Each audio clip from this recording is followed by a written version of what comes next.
Okay, start. Okay, so, firstly, can you tell us a little bit about who you are and what you do now, and a bit about your background as well, please? Um, I am a wandering teacher in the sense that I've moved around a bit. I started my career teaching in New York City in linguistically and culturally diverse situations that were very um, urban contextualized. Um, I grew up in the East Coast of the United States, and having different languages around was pretty regular for me. Um, that being said, I don't have a heritage language besides English. And, in digging through that a bit, it's really because of the policing of language that happened with immigrants at, the turn of the century. I'm Italian American, but I don't Hmm. speak Italian because people were hit still for speaking Italian Yeah. back in the day. So it has been through my journey. There's also my own language loss and what is lost from that. That being said, I'm the crazy one in my family, and by that I mean I moved out west to Tucson, Arizona, um, which is on the in the borderlands of the United States and Mexico, and has its own complicated history with language. Um, at these junctures, I was a classroom teacher, both elementary and middle school humanities. But the day-to-day reality is you are actively teaching language in those classes because many children are the children of immigrants or they're refugees, and it's part of the experience if you really believe in serving your kids and meeting their needs. That being said, I decided to go international for several reasons and was lucky to my first international job was in China, where it was 100% immersion school for Chinese nationals, and it was an intern with an international curriculum and pedagogical approach. And so we were taking, in many cases, students who were emerging in English, Chinese, but strong Chinese literacy, and in ninth grade. And by the time they graduated, they were graduating with several AP classes under their belt and getting into Western universities. But Okay. the beauty of that school was it was committed to immersion and co-teaching and language acquisition as part of while maintaining a rigorous content. And that was when I became an EIL specialist after Hmm. my master's work and stuff. And now I'm here in Japan, back in elementary as an EIL specialist, and next year a coach. And Did I give? you, yeah, and you also do some work consulting. Oh yeah, yeah. That's. I'm pretty passionate about this new idea. It's having a teacher leader role has always been kind of this thing that's happened organically, but now to systematize it a bit and work with schools in their journeys in serving ELL students, I I'm excited by that to make the questions I ask on a day to day and the work I do on a day to day systematic and broader, even outside my own sphere of my own school. Hmm. And I know you've done a lot of work with Dr. Virginia Rojas. Could you just tell us a little bit about how she influenced you, and if that made if that influenced your decision to sort of go into consulting yourself? I am so fortunate to have her as a mentor. She was the consultant at that school in China, and she would come, 2 to 3 times a year. And she really challenged me professionally, especially transitioning from the humanities teacher role Hmm. to an EAL specialist and what that means and how the roles are different. She challenged me pedagogically, in terms of building skills in linguistics as well to better understand my students' journey and better serve them. Hmm. I, but then also affirmed a lot of my beliefs around language learning and how it can be liberatory or it can be reinforcing systems that keep people down. Yeah. And so she invited me to assist her in the World Language Institute, which was a program through ISS around Hmm. teaching these different ideas. And then she later invited me to join her at the Teacher Training Center. I'm very, very fortunate and grateful to have her as a mentor and as a friend at this point. Great. Yeah, I've also learned so much from her and also from you as well. The next question, we're kind of looking a little bit at early years here, and I'm just wondering what you know about, or what you would say about language learning in the early years. You know, from preschool up to perhaps say a grade one level.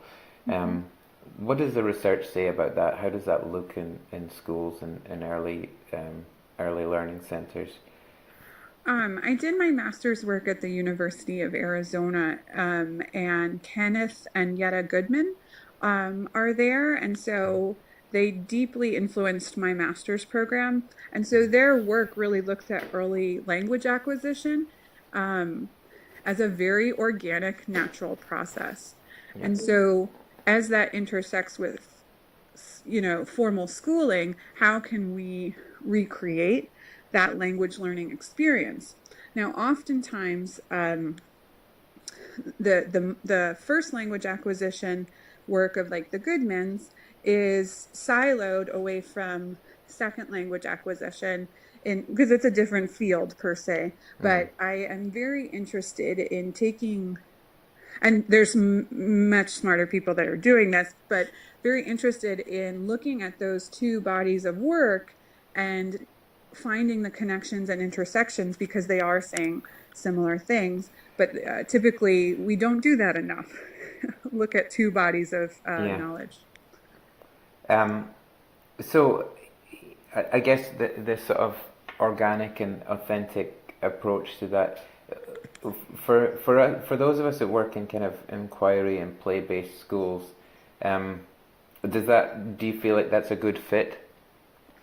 I think it can be a good fit if we are truly systematic about the inquiry, Hmm. because many people are say they are inquiry, right, and say it is language rich, but Hmm. actually there is a lot of there's not enough intersection. So I do think it's a good fit, and I how do we make our inquiry classrooms language rich, but not just talking with students at students, but facilitating conversations Yeah. amongst students and facilitating vocabulary development. It doesn't have to be flashcards, and it can be along the lines of inquiry a classroom is pursuing, Hmm. but it doesn't. But it can't be ignored because it's not. Language isn't going to second language isn't going to happen without some gentle guiding. Yeah. Yeah. Absolutely. Okay. I guess the next question I have is related to parents and what it looks like at home. Perhaps what are messages for parents that we would recommend for children who in schools like ours where their language of instruction is English. What can the families do to help the development, and what are the best ways that they can support? What messages do you send to those families? Um, the most important message is if English is not part of your home because you are not a speaker of English, then do not feel pressure to worry about English at home. Hmm. Yep. um, do not feel pressure from other parents. Do not feel pressure from teachers and institutions. Speak your home language, your mother tongue to your Hmm. child. That being said, the biggest thing you can do is read to your children in the language. Talk with your children in language. Ask your children thinking questions about their play in their home language. The work of schools and EAL professionals and early childhood educators can take that and transfer it into English. But if they have a rich vocabulary in their mother tongue, that is amazing. Hmm. I don't feel pressure to start English at a super, super early age of 3. Um, that's another, a lot of we're starting children so early that their home language isn't actually formed, and then it gets a little tricky along the way. And then the other thing I recommend, oh, what do I recommend? Sorry, there was one more. Oh, no Don't feel worries. pressured. Don't feel pressured. Read, talk to your children. Yeah, I mean, those are the big ones, right? Yeah, I mean, you touched on the age there. Is there an ideal age? Often, the parents, the children don't get to decide. And Hmm. I guess what I'm saying is, does it matter if whether it's 3 or 13 or um, I if don't it? think there's an ideal age. I think it's what's best for the family and the plan. Mhm. Um, Given the right program, anyone can be bilingual. So, given the right approach, I Um, wouldn't even say it's easier. There's a lot of like back and forth research about this, but mhm. what works for your family. Oh, the other thing about family is have a language plan, Yeah. particularly if you are in a bilingual household where one parent speaks one language and another parent speaks another. Come together as a family and decide what you want for your child in 20 years in terms of language and plan backwards with a language plan. Yeah, yeah, that makes sense. The sort of just touching on it, that was sort of looking at the early years. What would you say is the main difference between those first few years of schooling and the upper primary grades, and then again on to middle and high school, in terms of learning that second or third language? If we're talking about English, how does that look a little different? Well, there's the reality and there's the goal, right? So I would actually advocate that middle and high school classrooms try to understand how primary learns better and apply it to Yeah. their upper level courses, because the idea that I mean the idea of you're learning to read in the early years and reading to learn in Uh-huh. the later years, I think we can like deconstruct that a bit. And so what if middle and high school were more inquiry and play based given rigorous content? I would say that the one linguistic difference is we do have to be preparing students for rigorous academic language, and that looks different than social language. So it does need to be explicitly taught, but I wish a little more high school classes were play based in a way that makes sense. Um, you mentioned the school you were in China. Did it Mm-hmm. look more like that there, or you obviously you talked about students as old as grade 9, I think you said, coming in as beginners at English and still being successful in high school programs. Mm-hmm. Um, yeah, could you talk a little bit about that? It was a startup school, so there peaks and valleys in a lot of there were peaks and valleys in figuring out what this immersion looks like. But I think some of the peaks were classes that were inquiry based, that were scaffolded both for verbal interaction and scaffolded for content in a way that kids were pursuing lines of inquiry. I think that's Mm, where the richest language learning happened. Some of my favorite classes to co teach in at that time were like AP art, studio art, right? Super language rich, mm-hmm. super technical in terms of content, but there was a genuine authenticity and there. Not every class. Some classes were still a step away from lecture, we'll say. But the classes that got kids talking and interacting and thinking and wrestling Mm-hmm. with ideas and explicitly taught the academic discourse of the subject, kids did well in. When they didn't, kids had a hard time. Yeah, yeah. Um, just touching on briefly, you mentioned co-teaching there. Could you just explain what you mean by that, and how that works, how that becomes as successful and as productive as it can be? This is one of my favorite parts um, of my work. The idea of immersion or content language integrated learning is powerful. And so the idea of, yeah, I can learn verbs and nouns and past tense in isolation, but if I need these grammatical grammatical rules and vocabulary in order to authentically pursue a line of inquiry or authentically present my findings, then it's going to have more meaning and take root.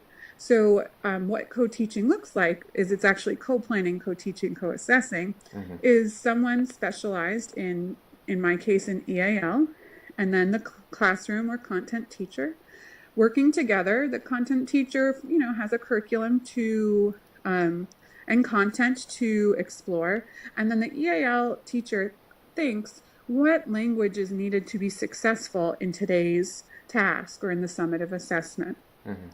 And whether that's vocabulary development, grammatical structures, or discourse or speaking, whatever the case may be, facilitating learning experiences that both allow kids to explore content and allow kids to practice academic language. And that can be different models.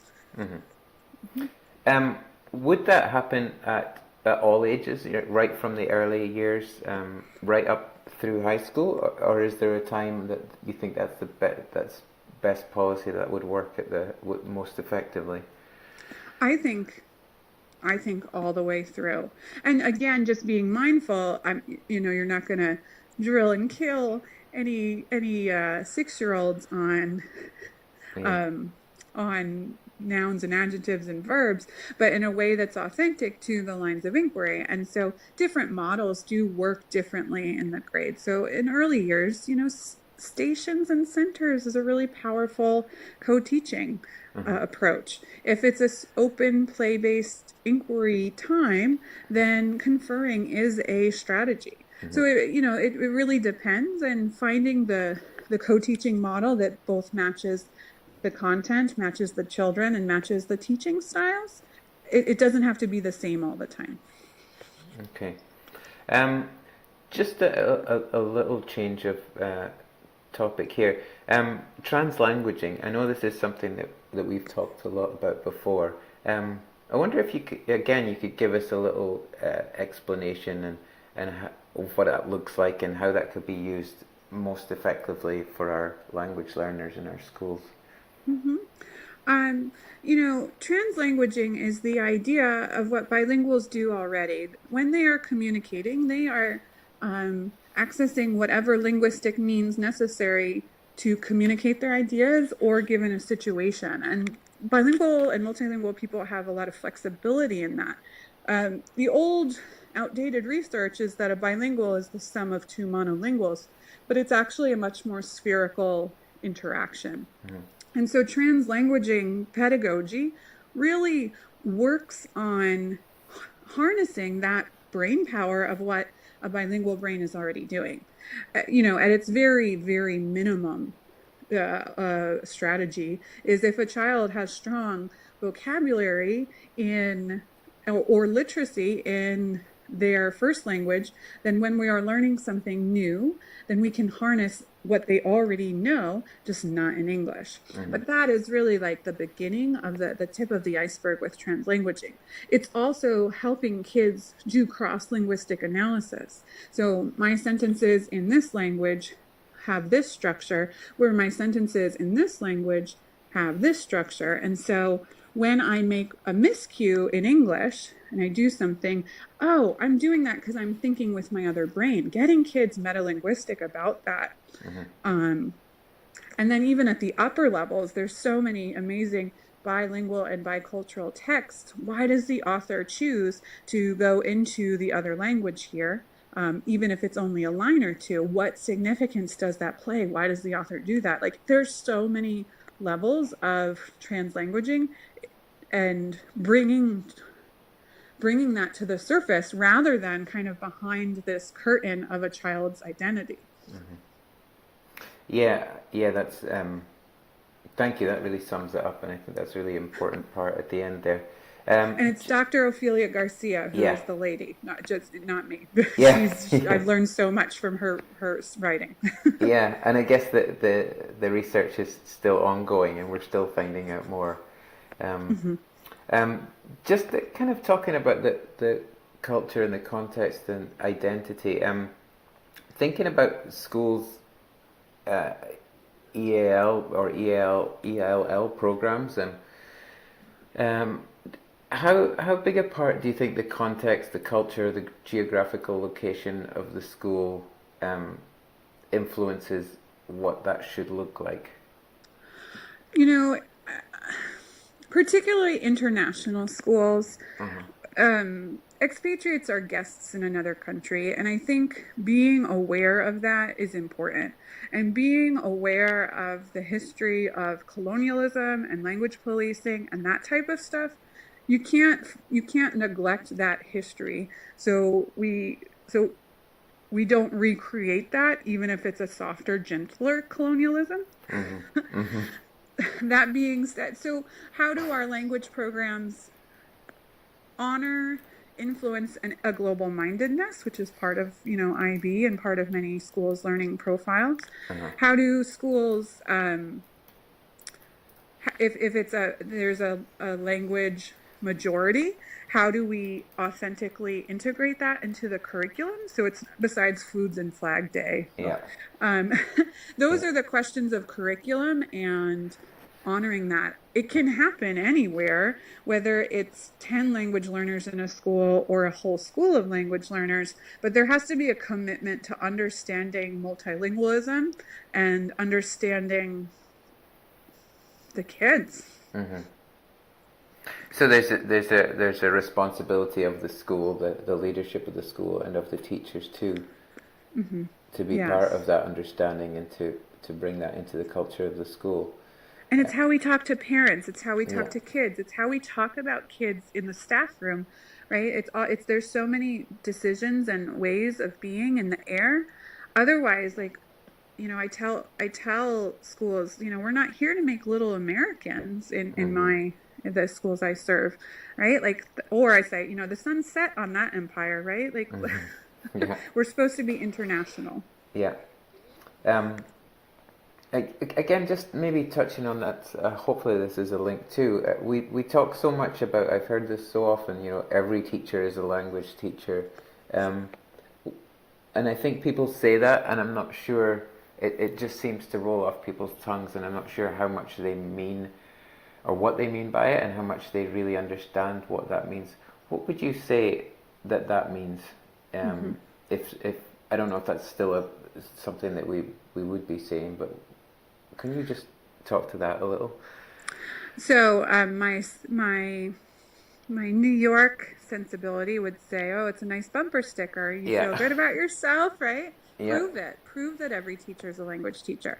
My smoothed out edges self would say, "Well, every teacher is a language teacher because every teacher, regardless of the subject they teach, has a responsibility to develop students' academic language and literacy.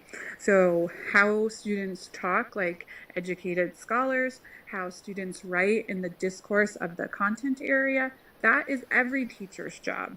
The EAL specialist is there to help facilitate that, but they're not there to do all the language work and do the fixing per se. So, when teachers say that, then there has to be evidence to back up that bumper sticker.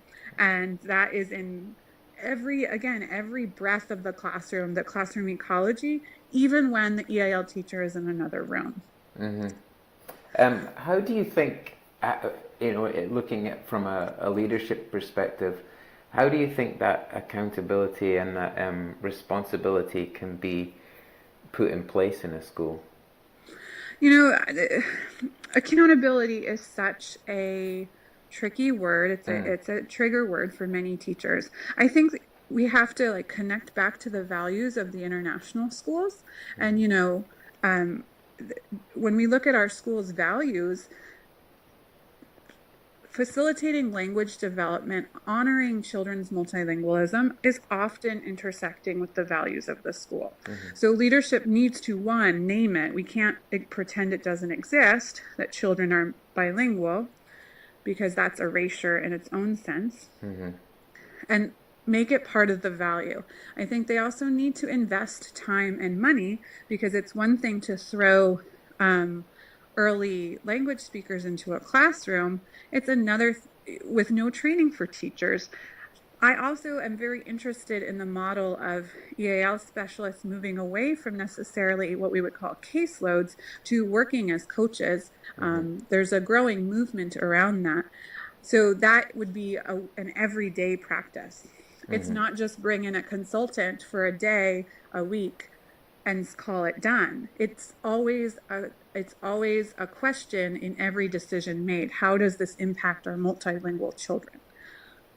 Mm-hmm. Yeah, and yeah, for every teacher every day, right? And that's something that is a challenge for a lot of schools, I know. Just again, I think this ties into the last two questions of the curriculum, the program.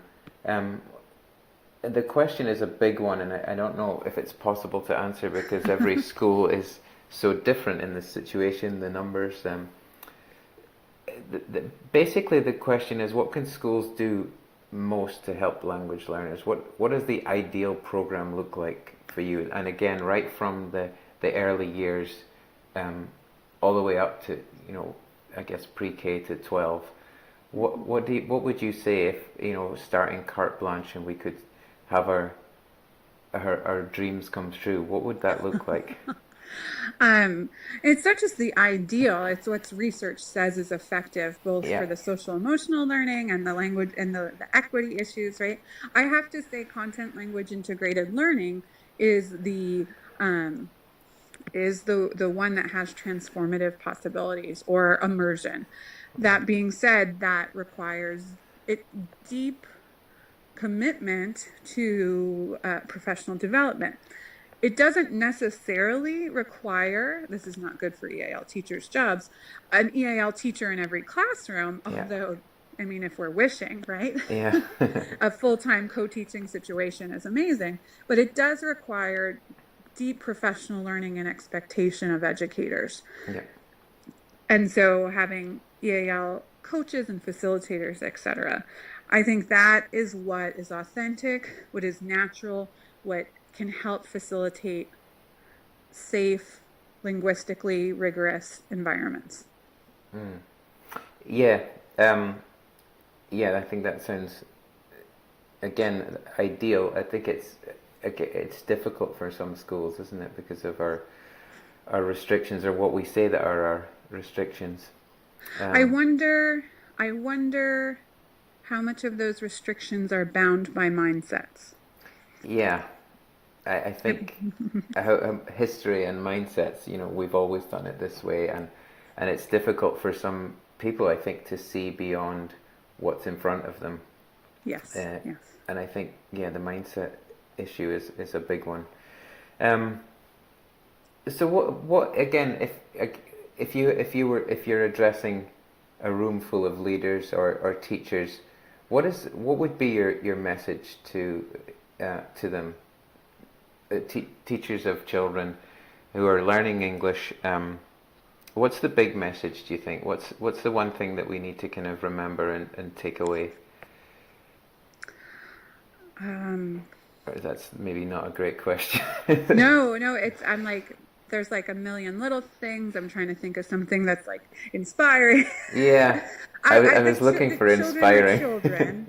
That children are children, and it is our job to serve them in this profession. It is our job to help them grow and flourish emotionally, academically, socially, linguistically, and equitably. And so that does mean that in order to acknowledge we have to acknowledge, serve, and honor their multilingual selves. Otherwise, we are only seeing parts of them. I think that's very inspiring. Okay. I And think, right language targets, right? yeah, right language targets. I think one thing that I kind of feel, I think it's implied there, but valuing that home language as an asset is a huge asset. Often it feels like it's treated as a burden, and uh, is not utilized as much as it could be, perhaps, or the Absolutely. children don't see it as something that they can utilize because of how the classroom is set up. Hmm. Um, okay, the last question I'm going to ask you is, what's the question I should be asking you? What have I missed out here? What's the one thing that you wish people asked you so that you could talk about something that you think is so crucial that people are missing out? Or does that make sense? Yeah, no, no, it does. Again, there's like thousands of them. I wish how that we as teacher leaders and that leadership would ask the questions of making the road. So there's a poem that I really like, and it's in Spanish, and I don't remember the poet's name. I'm sorry, but it's about making the road by walking. We don't have to know everything to get started. Everything doesn't have to be perfect to Uh-huh. get started, but how do we move forward today? Not a year from now, not when we're ready, not when the teachers are ready. How do we start today? Is a question I wish people would ask more. Yeah, I love that. I'm going to look that poem up. I'll send it to you. I'll send it to you. I'm sorry. Is it I, Antonio Machado? yes, yes, yes, yes, yes. That's Yeah, it. I've just found it here. Uh-huh. Yeah, I'm going to read that poem now, and I'm going to show it to some people. um, okay, thank you so much for your thoughts. That was really helpful, and um, yeah, I'm very grateful. Graham, it's always a pleasure. Okay.